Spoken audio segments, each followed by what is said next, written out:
रामामी तव दास दास म्हणता, माते कशाचे भय. रामा जाईन ज्या स्थळी सुखघना, होईल तेथे जय.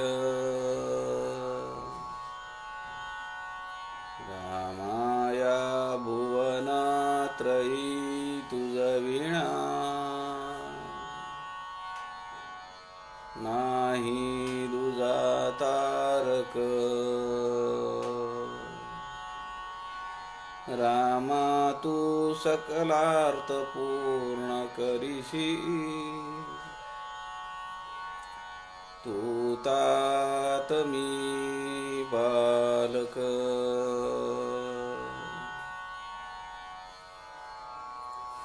सुखा सारिखे पूर्ण वैराग्य ज्याचे, वसिष्ठा परी ज्ञान योगेश्वराचे.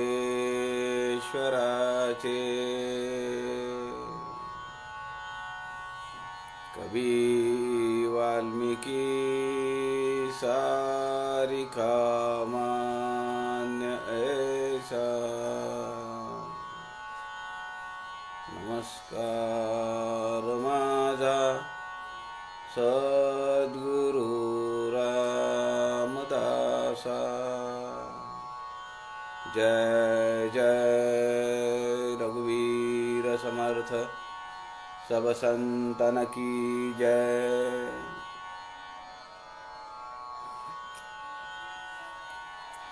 सज्जन हो, नमस्कार. समर्थ रामदास स्वामींच्या उपदेशपर काव्याचा अभ्यास करण्याचा प्रयत्न आपण सध्या करतो आहोत. संत समागम या फेसबुक लाईव्ह पेजचे सूत्रधार आदरणीय श्री प्रवीणजी शास्त्री दिवाकर यांच्या सूचनेप्रमाणे समर्थांच्या वाङ्मयाचा प्रचार प्रसार व्हावा आणि संत रामदास स्वामींच्या वाङ्मयातील विचार सर्वसामान्य माणसाच्या जीवनामध्ये उतरावेत, त्या मानवाचं ऐहिक आणि पारलौकिक या दोन्ही जीवनांमध्ये त्याला यशस्वीता संपादन करता यावी म्हणून मागील अनेक महिन्यांपासून आपण या समर्थांच्या मनाचे श्लोक, दासबोध, आत्माराम, सोलिव सुख, करुणास्तोत्र, आनंदवन भुवनी अशा अनेक प्रकारच्या अक्षर वाङ्मयाचा अभ्यास करण्याचा प्रयत्न आपण सध्या करतो आहोत. आज आपण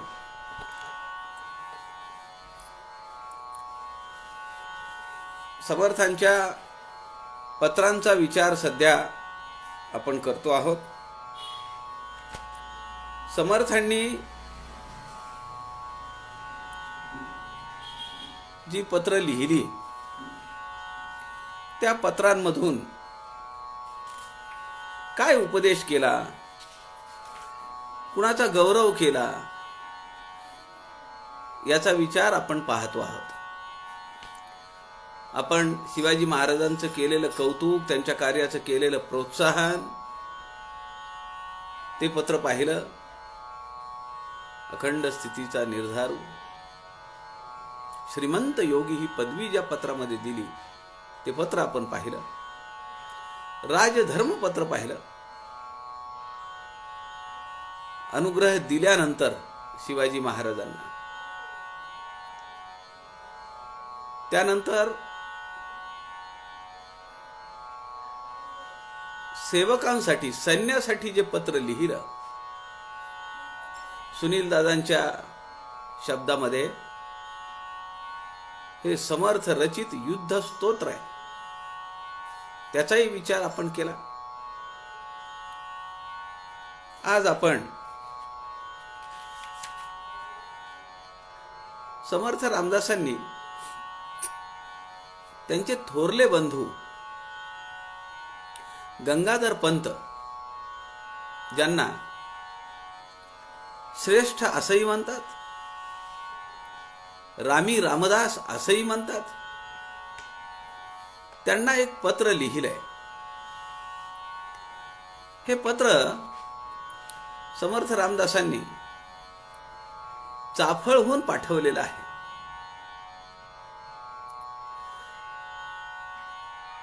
आपल्याला माहिती आहे की अनेक दिवस अपत्य नव्हतं ठोसरांच्या घरामध्ये. सूर्याजी पंत आणि राणूबाई या रामोपासना करायच्या. आजही आपण जांबेला गेल्यानंतर त्यांचं देवघर आहे आणि त्या देवघरामध्ये राम, लक्ष्मण, सीता यांची मूर्ती आहे. त्या ठिकाणी सीता ही रामाच्या उजव्या बाजूला आहे. हे वैशिष्ट्य ह्या मंदिराचं. पहिल्यांदा जेव्हा जोडपं, नवीन लग्न झालेलं नव्हे, त्यांच्या आयुष्यामध्ये नवरा बायको जेव्हा पहिल्यांदा तिथं जातात, तेव्हा तिथले गुरुजी म्हणतात, तुम्ही पहिल्यांदा आलात का? आणि मग त्या पुरुषाला ते सांगतात की तुम्ही पत्नीच्या पाया पडायला सांगतात. कारण प्रभू रामचंद्रांनी सीतेची त्या ठिकाणी शक्ती म्हणून पूजा केलेली आहे.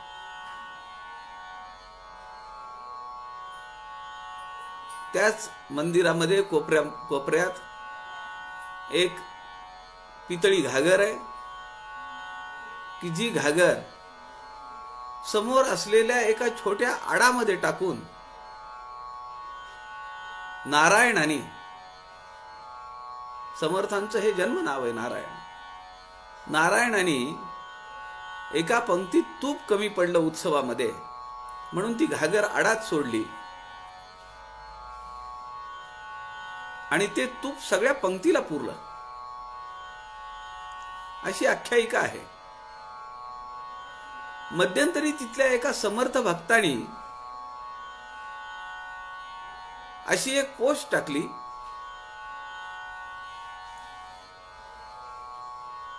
की आजही त्या घागरीला तुपाचा वास येतो आणि घागरीतून तूप बाहेर येतं.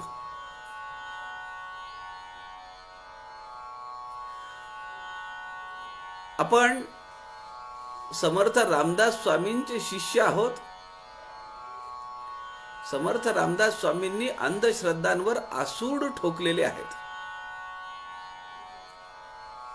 मेले माणूस जेवाया येते असा क्रांतिकारी विचार 350 वर्षापूर्वी सांगणारे समर्थ रामदास आहेत.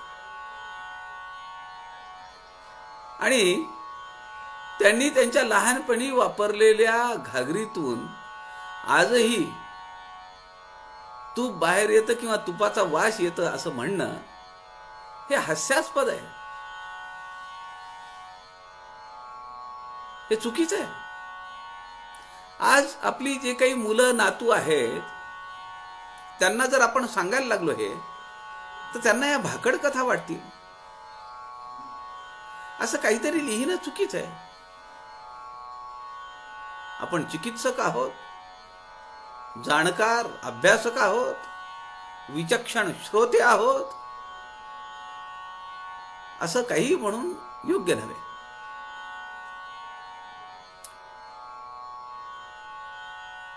सूर्याने दर्शन दिलं आणि सांगितलं की माझ्या कृपेने मदंशे करून 2 पुत्र होतील, एक प्रपंच करील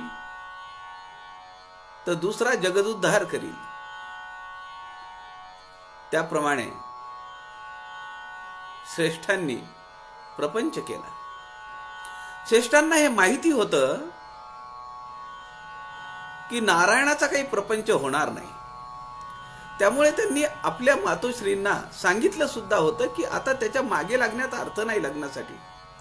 पण आईचं वात्सल्य, आईचं हृदय, आईचं प्रेम, कमी वयामध्ये सूर्याजी पंत गेले, मुलं अजून लहानच आहेत. अशा काळामध्ये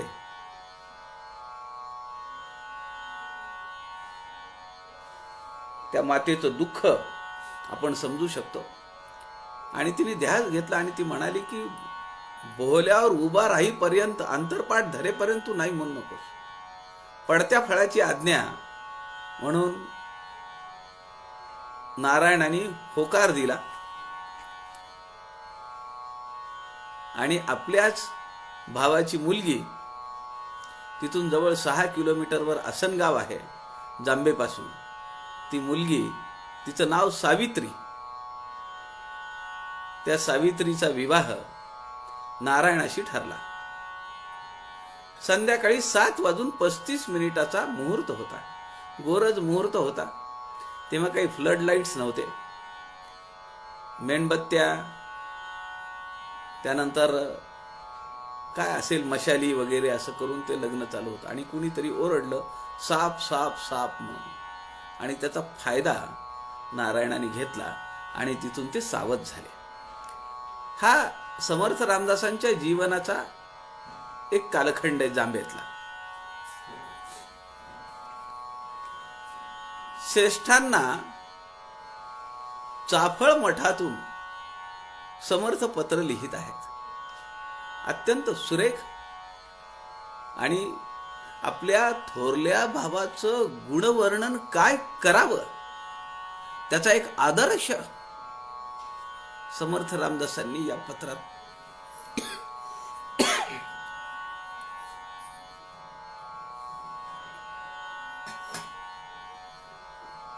पत्रातून व्यक्त केलेला आहे. समर्थ काय म्हणतायत आपल्या भावाबद्दल ते आपण पाहूया.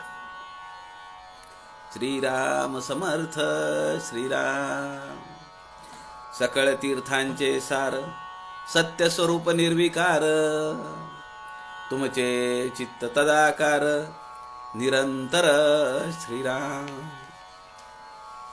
विमळ ब्रह्म परायण, सगुण भक्ती संरक्षण, विशेष वैराग्य लक्षण, तुमची ठाई श्रीराम.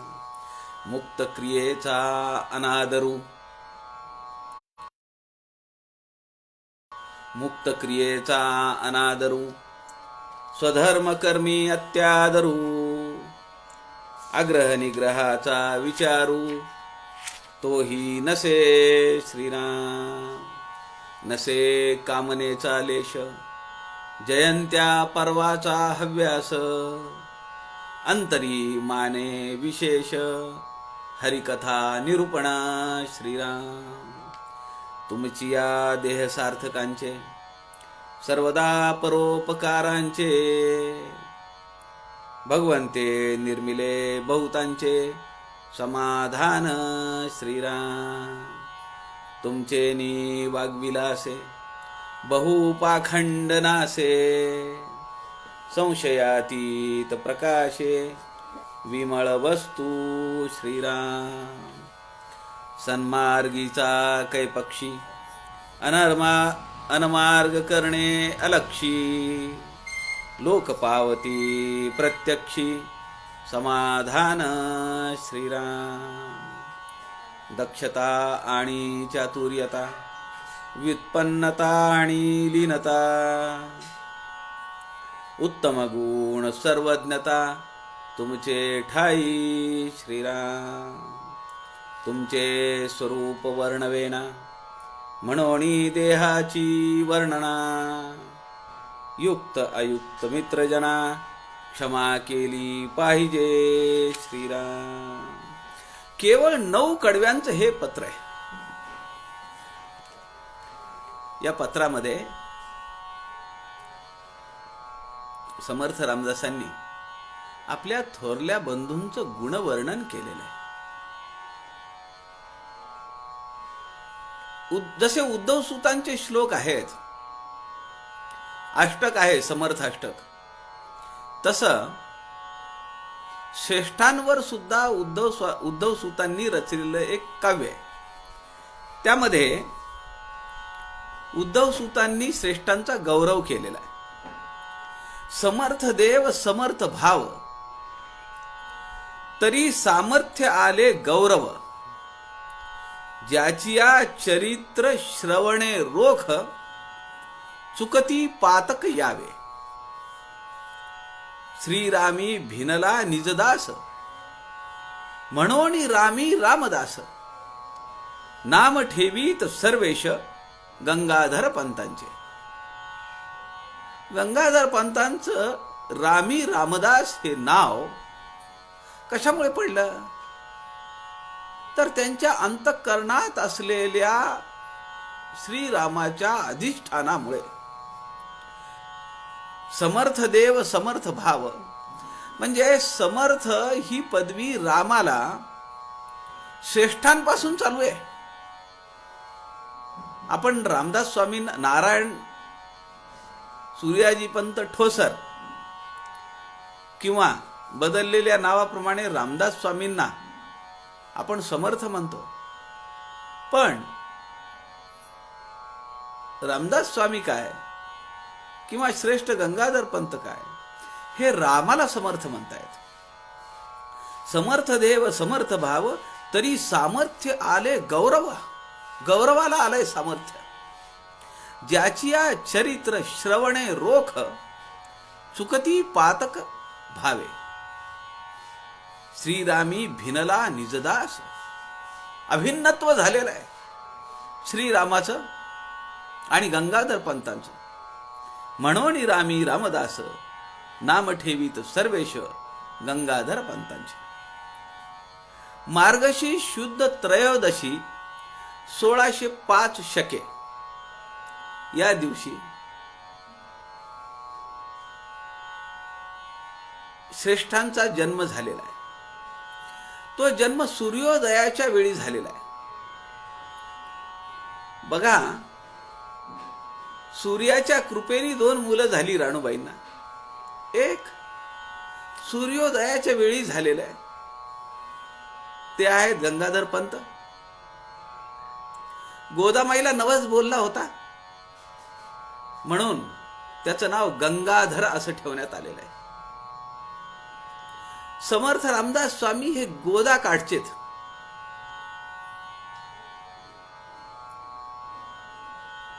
आमच्या दासबोध सखोल अभ्यास उपक्रमाच्या संयोजिका परमपूजनीय अक्का स्वामी वेलणकर, कुमारी आशालता चिंतामणराव वेलणकर यांनी सुद्धा गोदा काठी आपला देह ठेवला नांदेडला.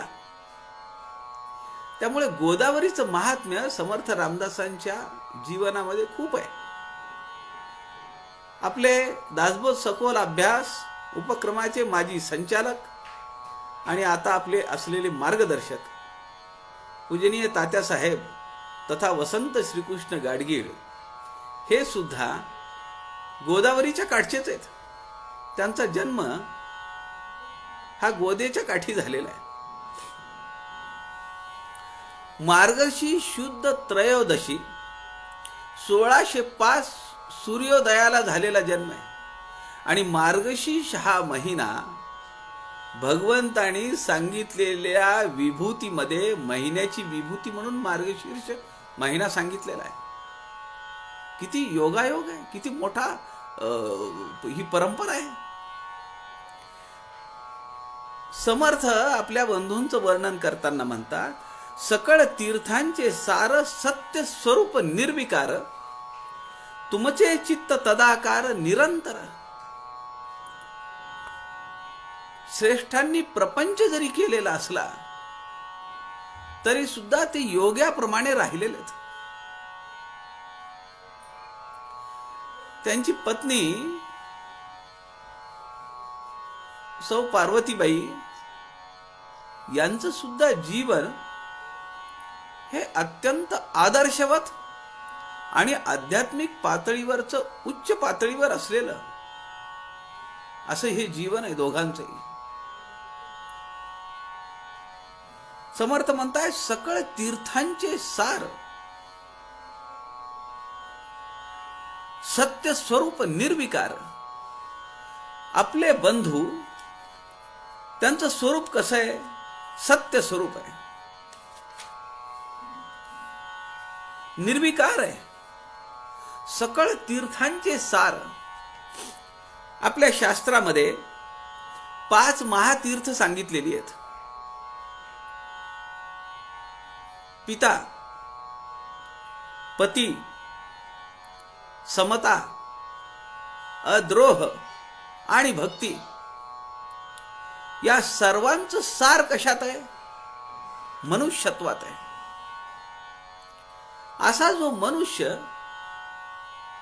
की जो पिता आहे, पती आहे, त्यांनी समता ठेवलेली आहे, आपल्या उपासना पद्धतीला अद्रोही आहे आणि भक्ती मार्गाने चालणार आहे. या ठिकाणी गंगाधर पंतांना समर्थ सकल तीर्थांचे सार असं म्हणतात. या 5 तीर्थांचे सार असलेले श्रेष्ठ आहेत. समर्थांचे ते पिता आहेत एका दृष्टीनं, कारण त्यांनी पालन केलेलं आहे. ते पती आहेत एका दृष्टीनं की जे त्यांचे स्वामी आहेत. थोरल्या बंधूंच्या पाठीमागे अनेक वर्ष नारायण म्हणत होता की मला अनुग्रह द्या, मला अनुग्रह द्या. पण श्रेष्ठांना माहिती होतं की आपल्याला जसा रामाचा अनुग्रह मिळालाय तसाच आपल्या धाकट्या बंधूला अनुग्रह मिळणार आहे. म्हणून वडिलांची चालत आलेली अनुग्रह देण्याची परंपरा श्रेष्ठ गंगाधर पंतांनी आपल्या भावाच्या बाबतीमध्ये मात्र चालवली नाही. सत्य स्वरूप निर्विकार, तुमचे चित्त तदाकार निरंतर. कशाशी तदाकार आहे? परब्रह्माशी तुमचं चित्त तदाकार आहे. देहाने तुम्ही प्रपंच करता आहात, पण तुमचं चित्त कुठे आहे? परब्रह्म स्वरूपाशी, स्वस्वरूपाशी तुमचं चित्त तदाकार आहे. आणि 3 अवस्था किंवा 3 काळ, भूत, भविष्य, वर्तमान, हे 3 काळ, जागृती, स्वप्न, सुषुप्ती, ह्या 3 अवस्था देहाच्या, या सगळ्या ठिकाणी स्थिर असलेलं, निर्विकार असलेलं हे तुमचं स्वरूप आहे. आपण गणपती अथर्व शीर्षामध्ये म्हणतो ना, आज चतुर्थी आहे, आज चतुर्थी आहे, त्यामुळे गणपती अथर्व शीर्षाचे पाठ आपण करतो. त्यामध्ये आपण म्हणतो का नाही, तूच सगळा आहेस, कालत्रयातीत तू आहेस. त्वमेव प्रत्यक्षम तत्वमसि, त्वमेव केवलम धर्तासि, त्वमेव केवलम हर्तासि. तूच आहेस, तूच आहेस, तूच आहेस. त्वं प्रत्यक्षम ब्रह्मासि,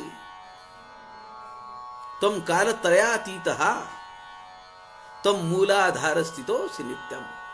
हे गणपतीचं जे स्वरूप आपण वर्णन करतो, हे परब्रह्म स्वरूपाचं वर्णन आहे. आणि हे स्वरूप आपल्या थोरल्या बंधूच्या ठिकाणी समर्थ रामदास पाहतायत. आणि चाफळहून लिहिलेल्या पत्रामध्ये आपल्या थोरल्या भावाचं या स्वरूपाचं वर्णन समर्थ रामदास स्वामी आपल्याला सांगतायत.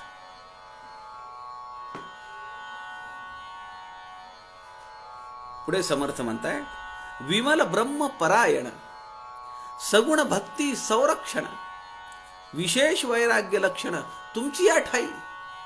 आपण प्रापंचिक दिसतात, परंतु आपण आपलं जीवन कसं आहे, अत्यंत वैराग्यपूर्ण आहे.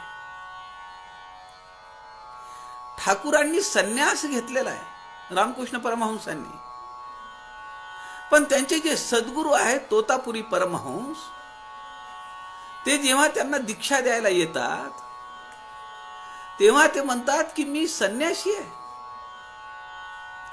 माझं लग्न झालेलं आहे, असं ते सांगतात. आणि ती दीक्षा घेतात.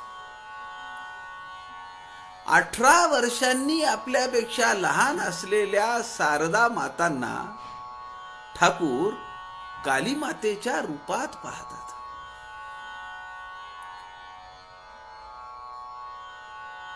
कित्येक वर्ष शारदा माता त्यांच्या माहेरी आहेत.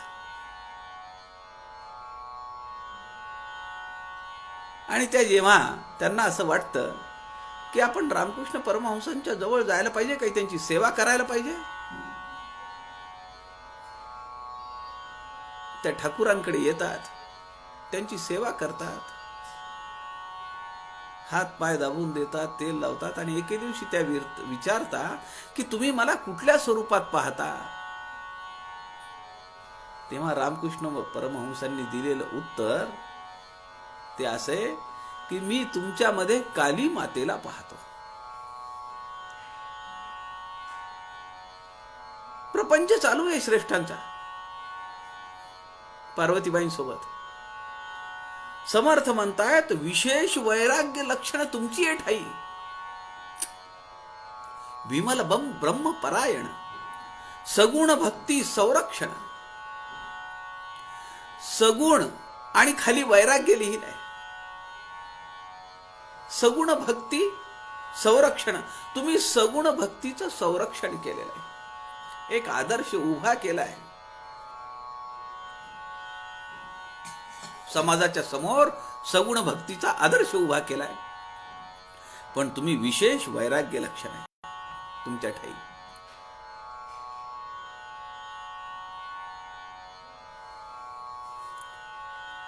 श्रेष्ठांना सुद्धा रामाने अनुग्रह दिलेला आहे. फाल्गुन शुद्ध 11 शके 1536 त्याची प्रचिती श्रेष्ठांनी आपल्या ग्रंथात दिलेली आहे. श्रेष्ठ म्हणतायत श्री सद्गुरु जगद्गुरु समर्थ भावेची भेटला श्री रघुनाथ.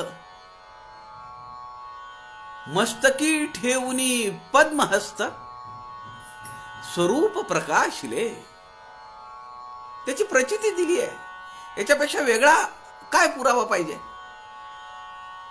स्वतः श्रेष्ठ लिहित आहेत त्यांच्या ग्रंथामध्ये श्री सद्गुरु जगद्गुरु समर्थ. असे सद्गुरु आहेत, जगताचे गुरु आहेत. समर्थ प्रभू श्री रामचंद्र. भावेची भेटला श्री रघुनाथ. मस्तकी ठेवुनी पद्महस्त स्वरूप प्रकाशी. आणि त्यानंतर श्रेष्ठांची चर्याच बदलून गेली आहे. चेहऱ्यावर अत्यंत तेजस्विता आली आहे, वाणीला धार आली आहे, अत्यंत शुद्ध मधाळ वाणी झाली आहे, वृत्ती शांत आहे आणि सौजन्यशीलता आहे. त्याच्या विरुद्ध नारायण आहेत. अखंड काहीतरी कार्य चालू आहे. चिंता करीतो विश्वाची. समर्थ म्हणताय तुमच्या जवळ वैराग्याचं विशेष लक्षण आहे. ते विशेष लक्षण आपण श्रेष्ठांनी देह ठेवला तेव्हा आपल्या लक्षात येईल. समर्थ म्हणतायत बंधो आपण संसारी असूनही आपण संसारामध्ये कमलपत्राप्रमाणे आहात. पद्मपत्र मिवांबसा. भगवंतांनी त्याचं वर्णन केलेलं आहे. पुढे समर्थ म्हणतात मुक्त क्रियेचा अनादरू स्वधर्म कर्म अत्यादरू आग्रह निग्रहाचा विचारू तोही नसे. आपल्याला स्वैर वागणं मान्य नाहीये. उलट आपण स्वधर्माचाच नेहमी पुरस्कार केलेला आहे. आपण कोणत्याही गोष्टीचा विशेष अथवा एखाद्या गोष्टीचा निग्रह केलेला नाहीये.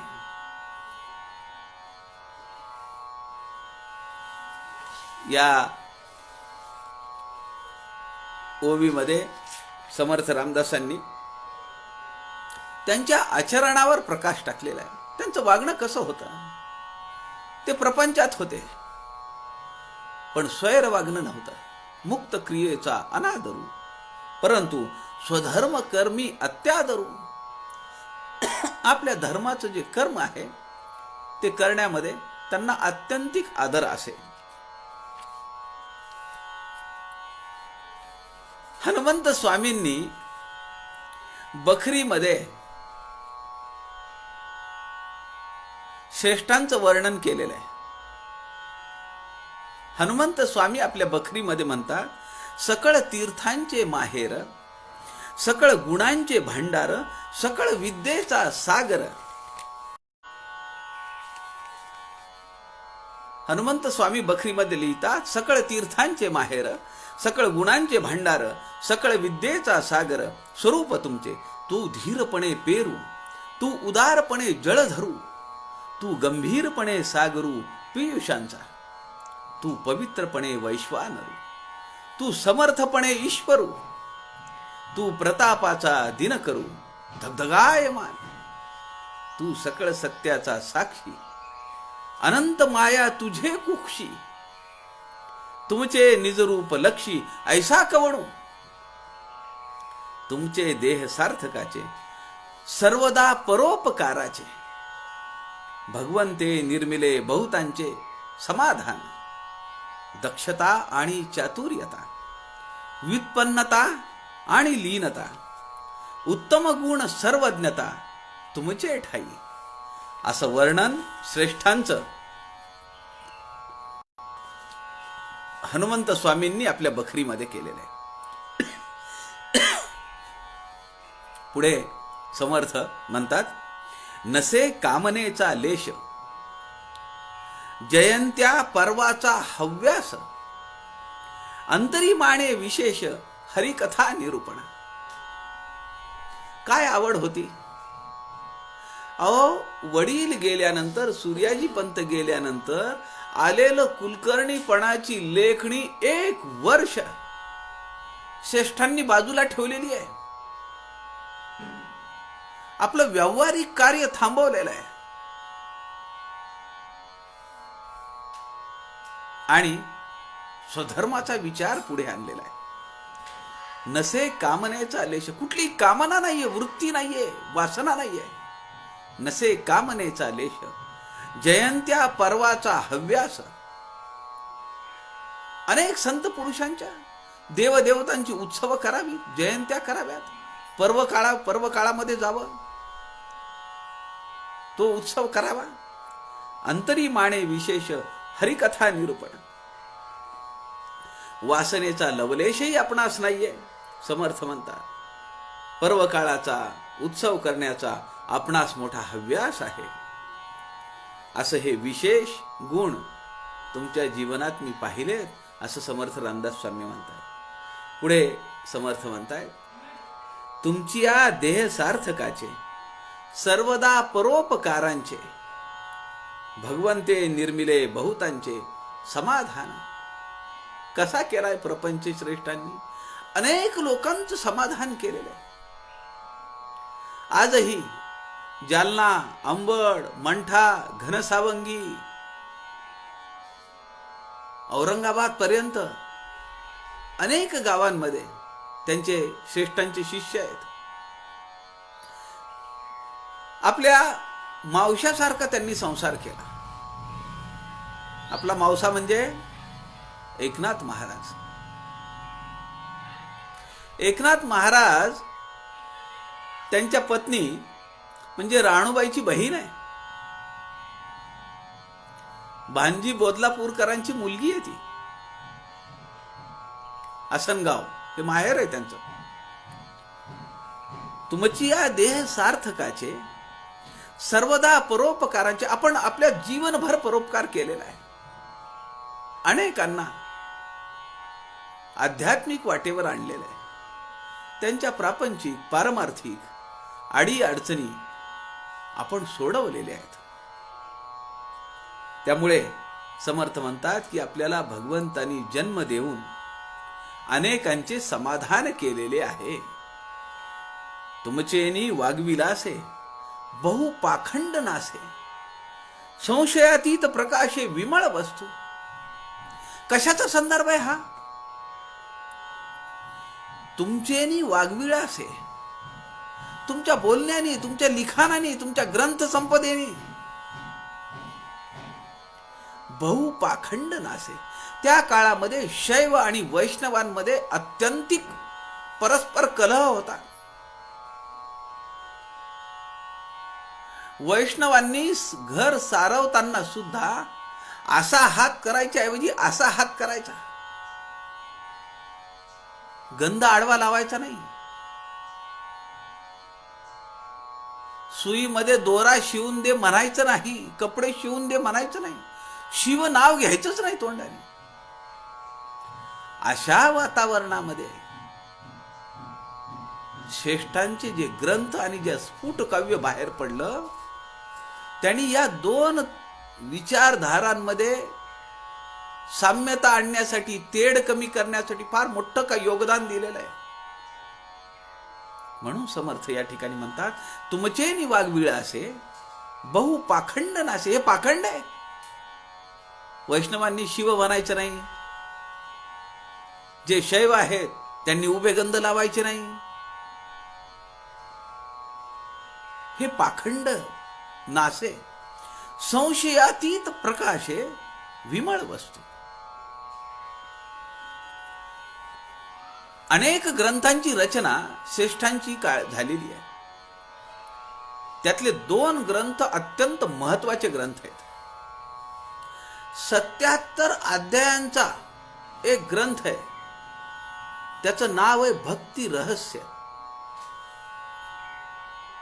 आणि दुसरा ग्रंथ आहे सुगमोपाय. सुगमोपाय आणि भक्ती रहस्य हे 2 ग्रंथ आहेत. आमच्या अंबडचे पूजनीय अण्णा गोसावींनी श्रेष्ठांच्या जीवन चरित्रावर तेजोनिधी नावाचा एक ग्रंथ लिहिलेला आहे. त्यामध्ये या दोन्ही ग्रंथांचा परामर्श त्यांनी मांडलेला आहे. शके 1950 विजयादशमी या दिवशी या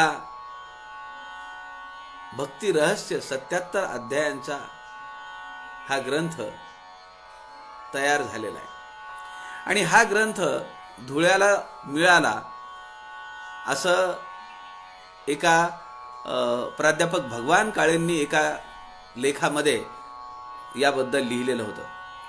त्यानंतर वासुदेव, सखदा आणि अनेक स्फुट काव्य श्रेष्ठांनी रचलेलं आहे. आपल्या निरूपणाद्वारे विमल ब्रह्माबद्दल जनसामान्यांच्या मनातील अनेक संदेह आपण नष्ट केलेले आहेत. त्यामुळे सर्व प्रकारचं पाखंड, दांभिकता, संशय हा नष्ट झालेला आहे असं समर्थ चाफळवून लिहिलेल्या पत्रामध्ये आपल्या श्रेष्ठांना सांगतायत.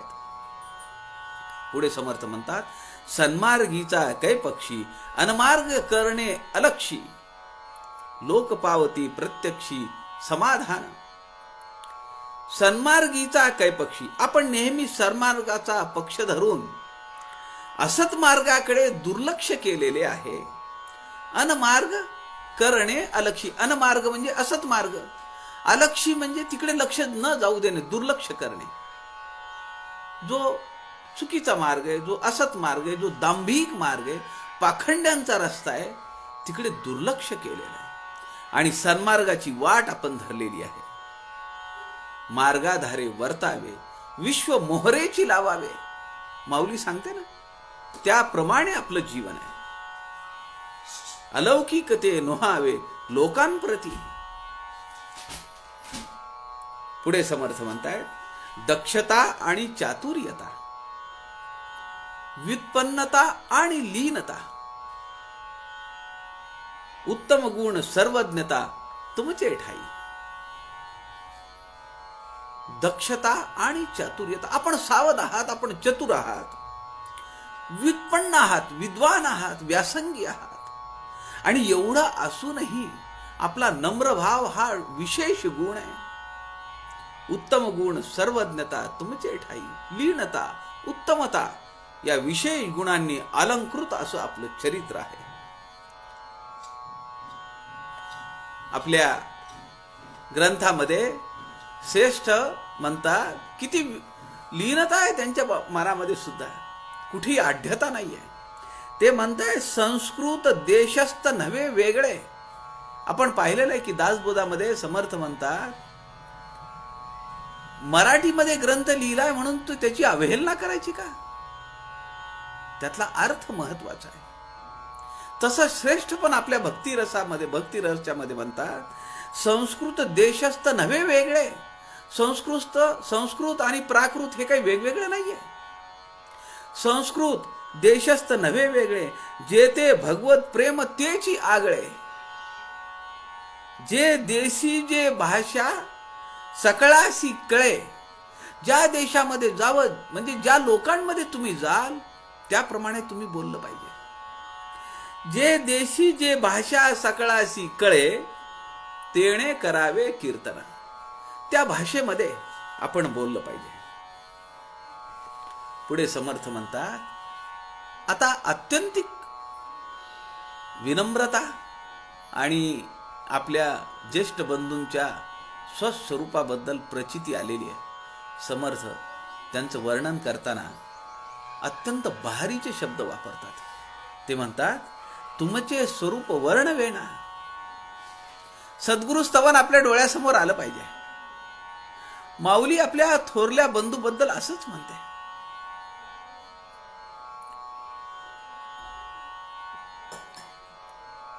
थोरले बंधू हे सद्गुरू आहेत. समर्थ रामदास स्वामी म्हणतायत, तुमचे स्वरूप वर्णवेना. श्रेष्ठांना लिहितायत,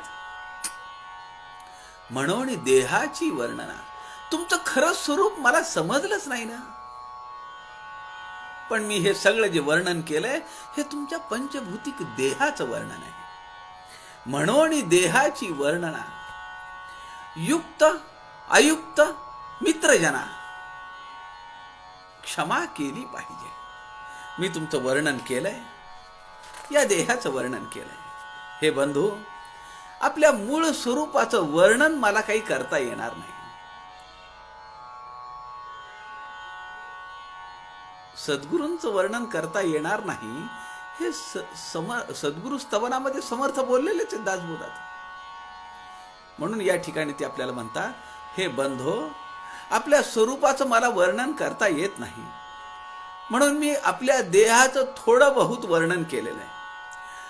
हे करणं युक्त आहे का, अयुक्त आहे का, योग्य आहे का, अयोग्य आहे का, काही असो, पण आपण सर्वांनी, मित्रमंडळींनी याबद्दल मला क्षमा केली पाहिजे. हा भाव समर्थ रामदासांनी आपल्या श्रेष्ठांबद्दल लिहिलेल्या पत्रामध्ये व्यक्त केलेला आहे. समर्थ रामदासांनी आपल्या मातोश्रींनाही पत्र लिहिलेलं आहे. समर्थ रामदासांनी आपल्या पुतण्यांना पत्र लिहिलेलं आहे. ही कौटुंबिक पत्राचा एक भाग आहे. मी तुम्हाला म्हणालो की प्रपंच केलाय श्रेष्ठांनी, पण ते किती वैराग्यशील होते. केवळ तेच नव्हे तर त्यांच्या पत्नी सौ पार्वतीबाई सुद्धा अत्यंत वैराग्यपूर्ण असं जीवनचरित्र त्यांचं आहे. 72 वर्षाचा काळ, जीवनाचा काळ श्रेष्ठांना लाभला. खरं तर त्यांची इच्छा नव्हती, पण शिष्याच्या आग्रहाखातर सेवली नावाचं एक गाव आहे, त्या ठिकाणी ते लग्नाला गेले. त्यांच्या चरित्रातला प्रसंग आहे. ते नको म्हणत होते, पण शिष्याने आग्रह केला आणि ते त्या लग्नाला गेले.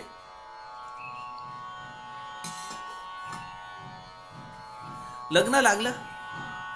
परत येताना दहीफळ खेसरे नावाचं एक गाव आहे. आपल्याला माहिती असेल, जालना जिल्ह्यामध्ये मंठा तालुका आहे आणि त्या मंठ्यावरून एक फाटा फुटतो, तो दहीफळ खेसरेला जातो. छोटं गाव आहे.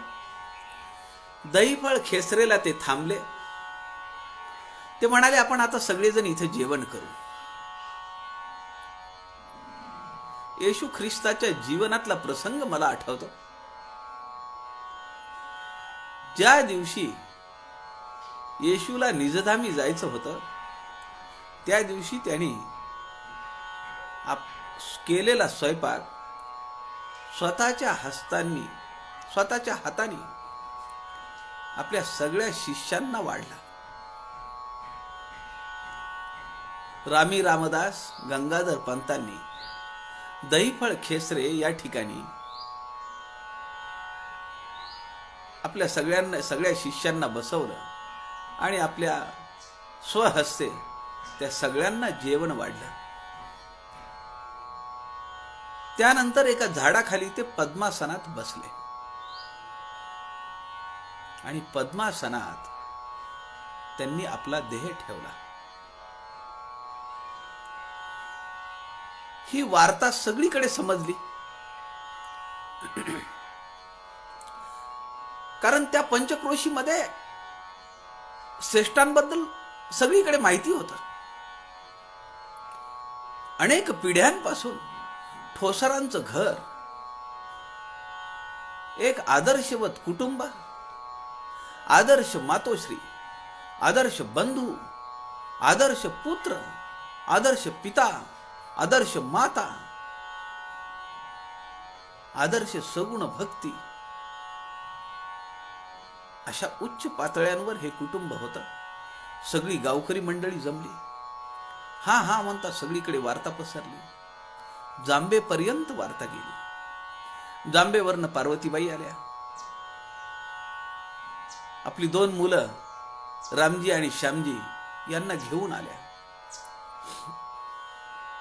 तो दिवस आहे फाल्गुन वद्य 13 शके 1599 इसवी सन 1677. त्या दिवशी त्यांनी देह ठेवला. पार्वतीबाई आल्या. पार्वतीबाईंनी हंबरडा फोडला की मला सोडून आपण एकटे गेलातच कसे.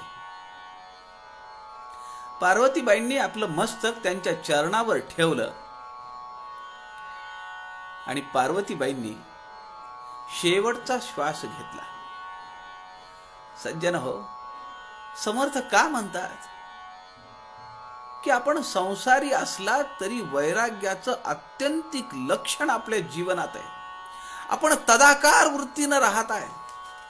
आपण सगळ्या तीर्थांचे सार आहात. आपण स्वस्वरूपाला निर्विकार असे त्या तदाकार होऊन राहिलेले आहात. तुमचे चित्त तदाकार आहे. सत्य स्वरूप निर्विकार आहे. सकळ तीर्थांचे आपण सार आहात. असं जे वर्णन आहे ते या प्रसंगावरून आपल्या लक्षात येईल. त्या ठिकाणी दहीफळला अग्निसंस्कार करण्यात आला आणि त्या ठिकाणी श्रेष्ठांची समाधी उभारण्यात आली. एक छोटं मंदिर आहे. गावकरी त्या समाधीची काळजी घेतात. पण आमचं दुर्दैव असं आहे, त्या काळामध्ये मोगलाई असताना निजामाकडून 80 रुपये वर्षाला 80 रुपये वर्षासन म्हणून निजाम सरकारातून पैसा यायचा दिवाबत्ती करण्यासाठी. आज राष्ट्रगुरु समर्थांचे ज्येष्ठ बंधू गंगाधर पंत ठोसरांच्या समाधीची देखभाल करायला शासनाकडे 1 रुपया उपलब्ध नाहीये. मुळात मानसिकता नाहीये.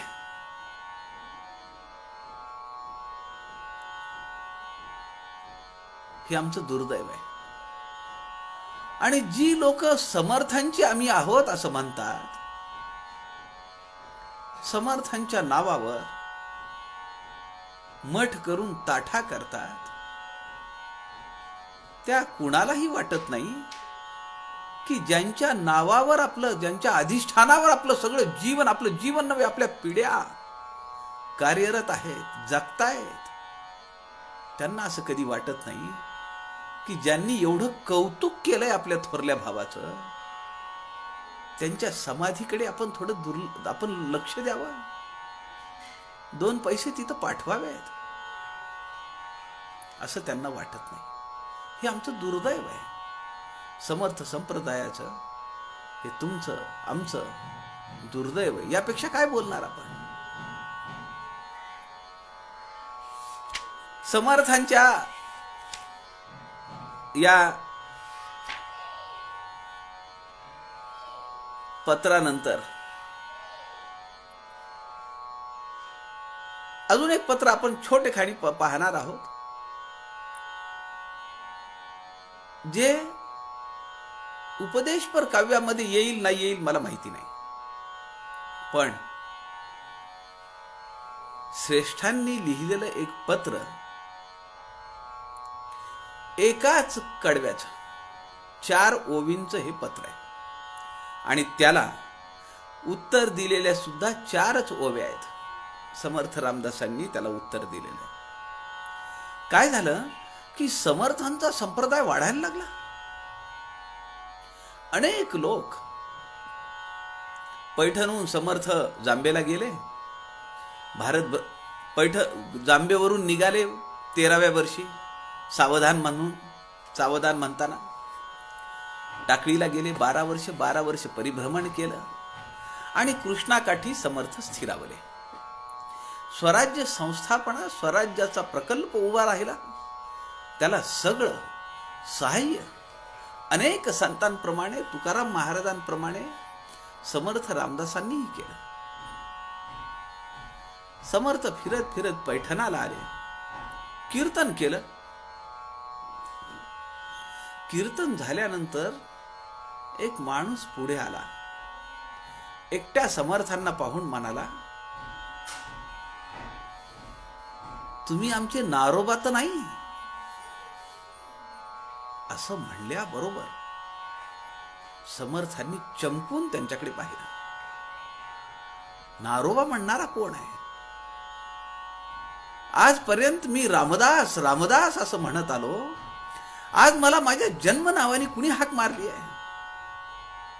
कपाळावरचं टेंगूळ पाहून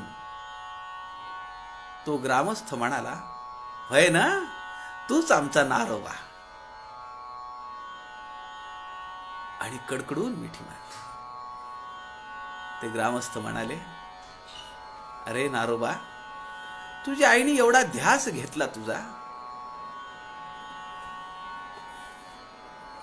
ध्यास घेऊन तुझं अखंड डोळ्यातून पाणी काढून त्या माऊलीच्या डोळ्याची दृष्टी गेली रे.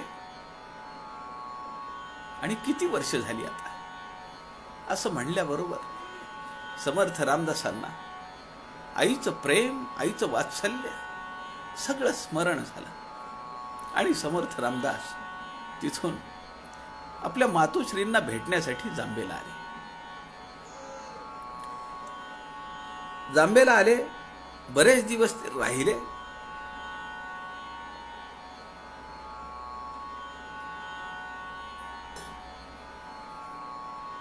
आणि त्यानंतर मग श्रेष्ठांना रामजी, श्यामजी, वहिनी, आईचा निरोप घेऊन ते निघाले. मठस्थापना होत होती. अनेक विधवा तरुण स्त्रिया त्यांच्या मठपती होत होत्या. शिष्यांमध्ये अनेक स्त्रिया होत्या.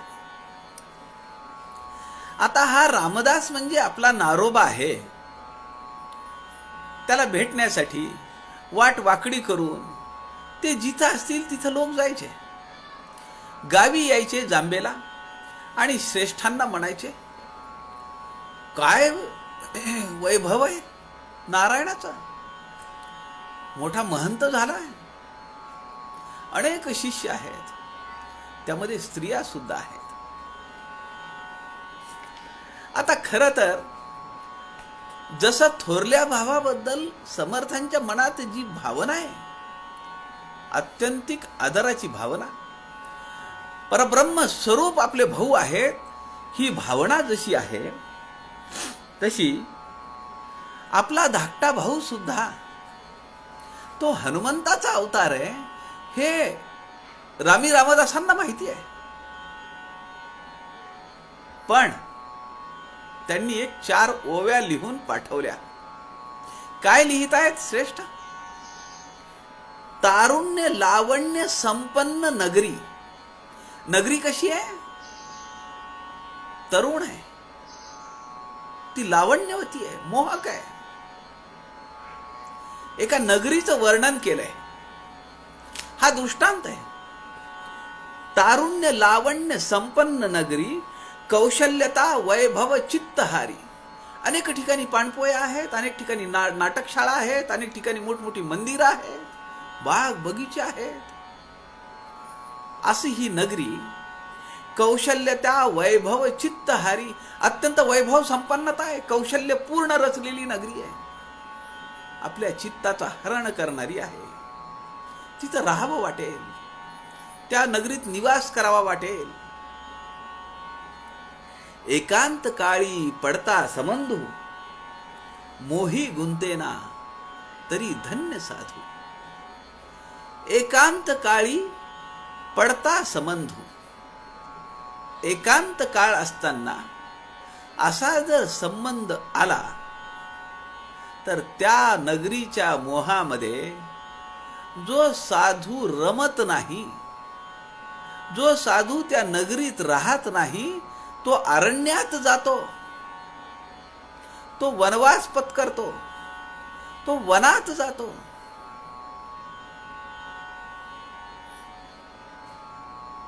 तो साधू धन्य आहे. असं श्रेष्ठ लिहित आहेत समर्थांना. वर जर पाहिलं तर हा 4 ओव्या ज्या आहेत ह्या एका नगरीचं वर्णन वाटतं. पण समर्थांबद्दल ज्या वावड्या उठत होत्या, अहो कोण चुकलं यातून? दोष कुणाला लागला नाही. रामकृष्ण आले आणि गेले, दोष त्यांना चुकले नाहीयेत.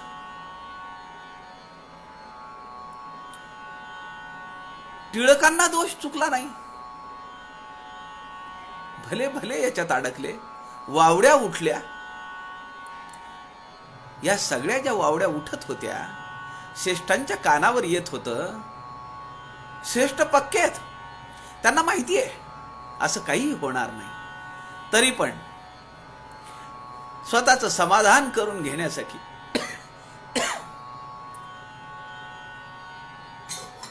त्यांनी ह्या 4 ओव्या समर्थ रामदासांकडे पाठवल्या. समर्थांच्या लक्षात आलं, श्रेष्ठ काय म्हणतायत, श्रेष्ठ आपल्याला काय दृष्टांत देतायत, श्रेष्ठ आपल्याला प्रिकॉशनरी मेजर काय सांगतायत. समर्थांनी 4 ओळींचं पत्र लिहिलेलं आहे, त्याला उत्तर समर्थ लिहितायत.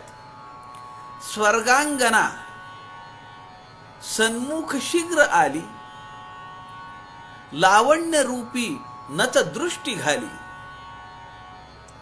मुक्ता फळे काय शुकासी खासी, अरण्य ही नित्य मिरास त्यासी. काय अर्थ आहे? स्वर्गातली अप्सरा जरी अत्यंत शीघ्र गतीनं माझ्या समोर उभी राहिली, स्वर्गांगना सन्मुख समोर उभी राहिली आहे, आणि कशी आली आहे? शीघ्र गतीनं आली आहे. लावण्य रूपी नच दृष्टी घाली, तिच्या लावण्याकडे माझी दृष्टी जाणार नाहीये. कौशल्यता वैभव चित्तहारी, तारुण्य लावण्य संपन्न नगरी. हे जे वर्णन आहे तरी पण ते स्त्रीवाचक आहे. समर्थ या ठिकाणी उत्तरादाखल म्हणतात, स्वर्गांगना सन्मुख शीघ्र आली, लावण्य रूपी नच दृष्टी घाली. मुक्ता फळे काय शुकासी खासी. शुक याचे दोन अर्थ आहेत. एक व्यासपुत्र शुक मुनी आणि दुसरा शुक म्हणजे पोपट. आपल्याला माहिती आहे व्यासपुत्र शुक अनेक वर्ष आपल्या मातेच्या गर्भात होते आणि निघाले ते तडक अरण्यात निघाले. पाठीमागे पुत्र मोहानी व्यास निघाले आहेत शुकाला थांबवण्यासाठी. शुक झप झप झप झप झप झप पुढे निघून गेले. बाजूला एक सरोवर होतं. त्या सरोवरामध्ये स्त्रिया स्नान करत होत्या. शुक मुनी बाजूनी गेलेले आहेत हे त्यांनी पाहिलं, पण त्या स्वच्छंद आणि स्वैरपणे त्यात स्नान करत होत्या. थोड्या वेळाने व्यास आले, महर्षी व्यास. त्यांना पाहिल्याबरोबर त्या स्त्रियांनी वस्त्र आपल्या शरीराला लपेटून घेतली. भागवतामध्ये हा संदर्भ आहे. व्यासांना आश्चर्य वाटलं. व्यासांनी त्या स्त्रियांना विचारलं, माझा तरुण मुलगा इथून गेला, तुम्हाला त्याचं काही वाटलं नाही? आणि मी इथून चाललो तर तुम्ही लगेचच लज्जा रक्षणासाठी आपली वस्त्र पांघरली. त्या म्हणाल्या, शुकांच्या दृष्टीमध्ये विषय नाहीये, म्हणून आम्ही म्हणतो शुकासारिखे पूर्ण वैराग्य ज्याचे, वसिष्ठा परिज्ञान योगेश्वराचे. कवी वाल्मिकी सारिखा मान्य ऐसा, नमस्कार माझा सद्गुरु रामदासा. ते समर्थ रामदास श्रेष्ठांना लिहितात, मुक्ता फळे काय शुकासी खासी. इथं शुक म्हणजे पोपट घेतलाय. अरण्य ही नित्य मिरास त्यासी. अरे त्याला, ज्या पोपटाला अरण्य हे दान दिलेलं आहे, त्याची मिराशी कशावर आहे? अरण्यावर आहे. जंगल जिथे जेवढं पाहता येईल, जेवढी छलांग लावता येईल, ते सगळं त्याचं आहे. असा असताना तो त्या मुक्ता फळांकडे काय पाहिल, मोत्यांकडे काय पाहिल? सगळं अरण्य त्याला दिलेलं आहे. असं पत्र समर्थ रामदासांनी 4 ओवींचं पत्र श्रेष्ठांनी लिहिलंय आणि 4 ओवींचं त्याला उत्तर समर्थांनी श्रेष्ठांना लिहिलेलं आहे. आज आपण श्रेष्ठांच्या पत्राबद्दल विचार केला. समर्थ रामदासांची पत्रातून केलेला उपदेश, ते काव्य, ती कविता आपण उद्या दुपारी 3 ते 4 या वेळेमध्ये आपण पाहूया. आपल्या सगळ्यांच्या हृदयस्थ परमेश्वरास नमस्कार करतो. झालेली सेवा समर्थांच्या चरणी अर्पण करतो. जय जय रघुवीर समर्थ.